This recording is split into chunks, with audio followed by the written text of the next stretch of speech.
जी, अस्सलाम वालेकुम। क्या हाल है सब लोग? खैरियत से हैं? पहली खबर ये है कि जनरल फैज़ हमीद साहब की फैमिली से मेरा राब्ता हुआ है, बल्कि उनकी तरफ से एक राब्ता हुआ है और कुछ वो वजाहत करना चाहते हैं जो हमारा पिछला वीलॉग था उससे मुतालिक।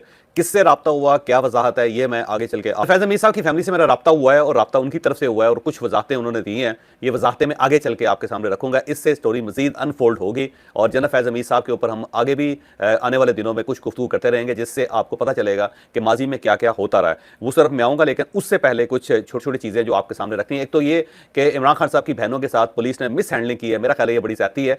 हर औरत जो है वो मुकद्दम होनी चाहिए, मुकद्दस होनी चाहिए, मोहतरम होनी चाहिए और सोसाइटी का पता औरतों के साथ जो सलूक होता है सोसाइटी का, उससे पता चलता है। तो मेरा ख्याल ये है कि मरियम नवाज साहबा ज़ाहिर है खुद चीफ मिनिस्टर हैं और खुद खातून हैं और माजी में इनके साथ भी बड़ी ज्यादतियां हुई, तो इन्हें ये नहीं चाहिए कि इनके ज़माने के अंदर जो दूसरे सियासतदान हैं उनके घर की खवातीन के साथ ये सलूक किया जाए। तो मेरी मरियम नवाज साहबा से दरख्वास्त है कि आप खातून होते हुए कम अज़ कम खवातीन के जो हकूक है उनका ख्याल रखें।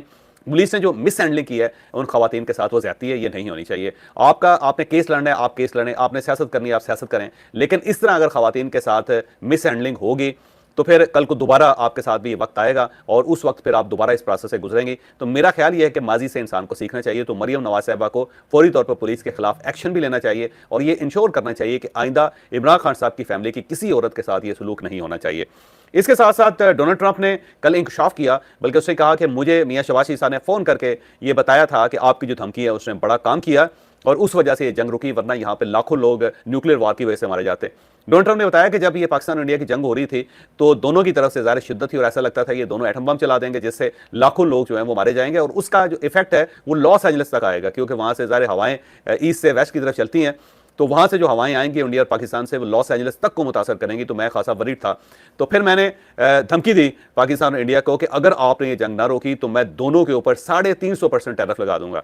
तो उसके बाद उसका ये कहना था कि 350% टैरिफ की जो धमकी थी उसने काम किया और उसके बाद पाकिस्तान और इंडिया की जंग रुकी। और फिर मियां शहबाज शरीफ साहब ने फोन करके मुझे बताया कि आपकी धमकी की वजह से ये जंग रुकी, वरना बड़े लोग मर जाते।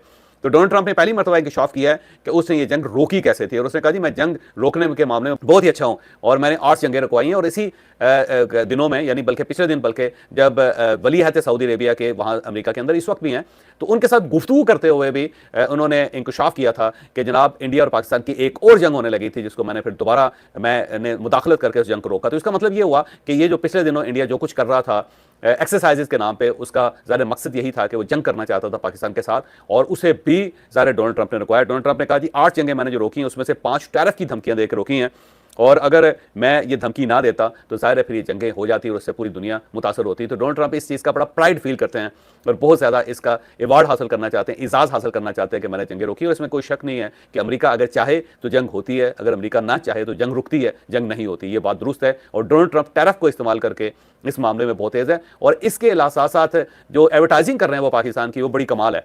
आप देखिएगा, मैं बार बार आपको कह रहा हूं कि एक वक्त आएगा कि जब डोनाल्ड ट्रंप ये ओपनली कहेंगे कि पाकिस्तान ने इंडिया के 8 या 7 त्यारे गिराए थे और उसके अंदर 4 राफेल भी शामिल थे। तो ये डोनाल्ड ट्रंप के मुंह से आप सुनेंगे, क्योंकि जो मोदी की एरोगेंस है वो अल्टीमेटली ट्रंप को साइड पे लेके जा रही है। इसके साथ साथ एक खबर यह भी निकली है कि यूक्रेन के ऊपर अमेरिका का रशिया के साथ एक सेटलमेंट हो गई है और ये जो सेटलमेंट है वो अमेरिका ने बड़े खुफिया तरीके से की, खुफिया तरीके से इनके दरमियान मामला चलते रहे और उसके अंदर ये एक नतीजे पे पहुंच गए। आने वाले कुछ दिनों के अंदर ये जो मुआहिदा है वो पूरी दुनिया के सामने आ जाएगा। तो अमेरिका ने बड़े खुफिया तरीके से, किसी को कानो कान खबर नहीं होने दी और यूक्रेन के ऊपर रशिया के साथ अपने मामला सेटल कर लिए।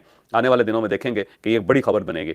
इसके साथ साथ तालिबान के वज़ीर तजारत इस वक्त इंडिया के अंदर है, उनका नाम नूरुद्दीन अजीज़ी है और वो इंडिया के अंदर ताजरों के साथ बात कर रहे हैं, गवर्नमेंट के साथ भी बात कर रहे हैं। उनकी पूरी कोशिश है कि वो तमाम चीज़ें जो पाकिस्तान से होकर अफगानिस्तान जाती हैं वो इंडिया से खरीदी जाएं और उसके लिए चाबहार की जो बंदरगाह है वो इस्तेमाल की जाए। लेकिन यहाँ पे 2 कैच हैं। एक कैच तो ये है कि ईरान के भी बहुत अच्छे ताल्लुकात तालिबान के साथ नहीं, बल्कि ईरान पाकिस्तान के साथ खड़ा है। अब अगर इंडिया के साथ इनका मुआहिदा हो जाता है तो चाबहार की जो बंदरगाह है वो बहुत ज़्यादा एक्टिव नहीं रह सकेगी।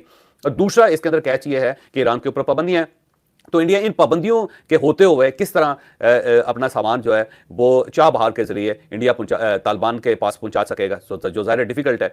तो ये कैच भी अंडरस्टैंड करना होगा कि ये इंडिया के लिए मुमकिन नहीं होगा और इंडिया अगर ट्रेड करता है तालिबान के साथ और वाया करता है ईरान के, तो ये भी उसके लिए फिजिबल नहीं रहेगा, उसके ऊपर पाबंदियां लग जाएंगी। तो ये मेरा ख्याल है एक पोलिटिकल स्टंट के अलावा कुछ भी नहीं है कि उनके वज़ीर तजारत वहाँ चले गए और उसमें उन्होंने वहाँ मुलाकातें करनी शुरू कर दी। उन्होंने कहा जी हमने एक अल्टरनेट तलाश कर लिया जो अल्टरनेट हो नहीं सकता। और दूसरा ये है कि अगर ये हो भी जाए तो काबुल और चाबहार के दरमियान इतना ज़्यादा फासला है कि प्राइसेस 4 गुना ज़्यादा हो जाएंगी। तो आप अगर इंडिया से 10 रुपए की चीज़ खरीदते हैं, तो वो जब वहाँ पे पहुँचेगी काबुल, तो वो 40 रुपए की हो चुकी होगी, जो ज़ाहिर है किसी के लिए फिजिबल नहीं रहेगा। तो ये पॉलिटिकल स्टंट के अलावा और कुछ भी नहीं है। तो क्योंकि सबको पता है कि ये मुमकिन नहीं है, सिर्फ एक ही रास्ता है जो अफगानिस्तान के लिए, वो पाकिस्तान का रास्ता है, इसके अलावा कोई और रास्ता नहीं है। तो ये ज़हन में रखेंगे, पाकिस्तान और जो तालिबान गवर्नमेंट की जो साथ जो तजारती ताल्लुकात हैं वो 6 हफ्तों से मुनक़ता हैं। पाकिस्तान ने सारे रास्ते बंद किए और जब तक तालिबान की तरफ से ये एग्रीमेंट नहीं होगा कि हमारी सरजमीन पाकिस्तान के खिलाफ इस्तेमाल नहीं होगी, उस वक्त तक ये तजारती रास्ते बंद रहेंगे, कोई बॉर्डर नहीं खुलेगा। पाकिस्तान इसके ऊपर बड़ा कमिटेड है और पाकिस्तान इससे 1% भी पीछे हटने के लिए तैयार नहीं है। इसके साथ साथ कुरम एजेंसी के अंदर 23 दहशतगर्द और मारे गए और ये फितना और खवारिज के साथ इनका ताल्लुक था। 2 कार्रवाई हुई, एक कार्रवाई के अंदर 12 दहशतगर्द मारे गए और दूसरी कार्रवाई में 11 दहशतगर्द मार दिए गए। 2 कार्रवाइयाँ हुई और ये 18 और 19 नवंबर की दरमियानी रात हुई। और इसके साथ साथ 7 और दहशतगर्द मारने की इतला भी आई। वज़ीर साहब ने इस पर अफवाज पाकिस्तान का शुक्रिया भी अदा किया और उन्हें अप्रिशिएट भी किया है। और ये जो 7 नए दहशतगर्द मारे गए, मोहम्मद एजेंसी के अंदर मारे गए, लकी मरवत के अंदर मारे गए, टोंक के अंदर मारे गए। तो अगर इन सबको मिला लिया जाए तो आपके सामने तादाद तकरीबन 30 बन जाती है। तो 30 से ज़्यादा जो पिछले 24 घंटों के अंदर दहशतगर्द वो मारे गए और पाकिस्तान चुन चुन के उन लोगों को मार रहा है कि जो पाकिस्तान के अंदर फसाद फैलाना चाहते हैं। इसके साथ साथ अक़वाम मुत्तहिदा की एक ज़ैली की सलामती कौंसिल की एक ज़ैली कमेटी है और ये ज़ैली कमेटी जो है ये दाइश और अल-कायदा पर पाबंदी से मुतल्लिक़ा थी और इस कमेटी की जो चेयरमैनशिप है इस वक्त वो डेनमार्क के पास है।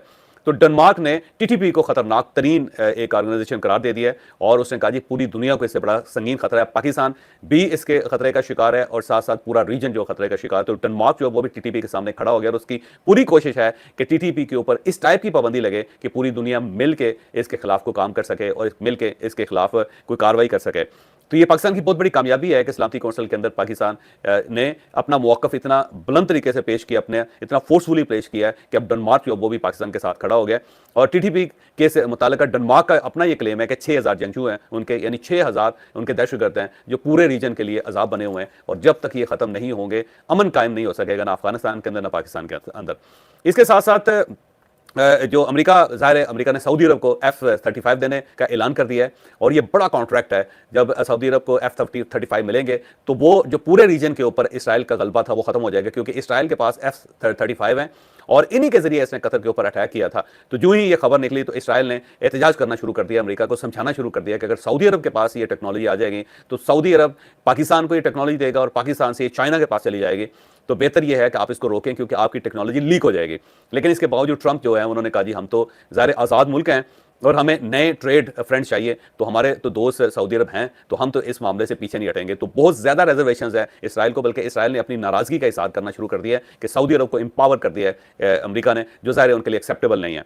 लेकिन ये बड़ी अच्छी बात है, वैसे होना भी चाहिए। ज़ाहिर सऊदी अरब जो है वो पूरे जो मुसलमान दुनिया है उसके लिए एक मुकद्दस दी सरजमीन है, उसकी मदद होनी चाहिए, उसको उसका दिफा ज़्यादा मजबूत होना चाहिए। लेकिन साथ ही एक तरफ ये हो रहा है, दूसरी तरफ इंडिया को मजीद कुछ दिफाई सामान जो है वो अमेरिका की तरफ से मिल गया। एक जेवलिन एंटी टैंक सिस्टम है वो इंडिया को दे दिया गया है अमेरिका की तरफ से, और साथ साथ एक और गोला बारूद का एक पूरा एक्सक्लेबर के नाम से एक है। ये बड़ा लंबा सा लफ्ज़ है और बड़ा टेक्निकल सा है, हम आपको थोड़ा सा करके आसान करके आपको समझाने की कोशिश करते हैं। एक ऐसा सिस्टम है जो गोला बारूद जो है उसमें ज़्यादा खौफनाक तरीके से अटैक करवाया जा सकता है दूसरे मुल्क के ऊपर, और ये 9 करोड़ 30 लाख डॉलर का ये इंडिया ने हासिल किया है। और इसके साथ साथ पिछले दिनों एक और एग्रीमेंट इंडिया का हुआ था अमेरिका के साथ, वो जनरल इलेक्ट्रिक है, बड़ी मशहूर कंपनी है और वो बेसिकली इंजन बनाती है। तो ये बहुत सारे काम है जनरल इलेक्ट्रिक के, लेकिन उसके अंदर एक बड़ा काम जो है वो फाइटर जेट्स के इंजन भी हैं। तो फाइटर जेट्स के इंजन भी इंडिया ने खरीदे हैं और जनरल इलेक्ट्रिक से खरीदे हैं, जी से। और ये जो इंजन हैं ये तेजस के अंदर काम करेंगे, जो इंडिया अपना एक जहाज़ बना रहा है। तो ये भी एक अमेरिका की तरफ से सहूलत इंडिया को मिली है।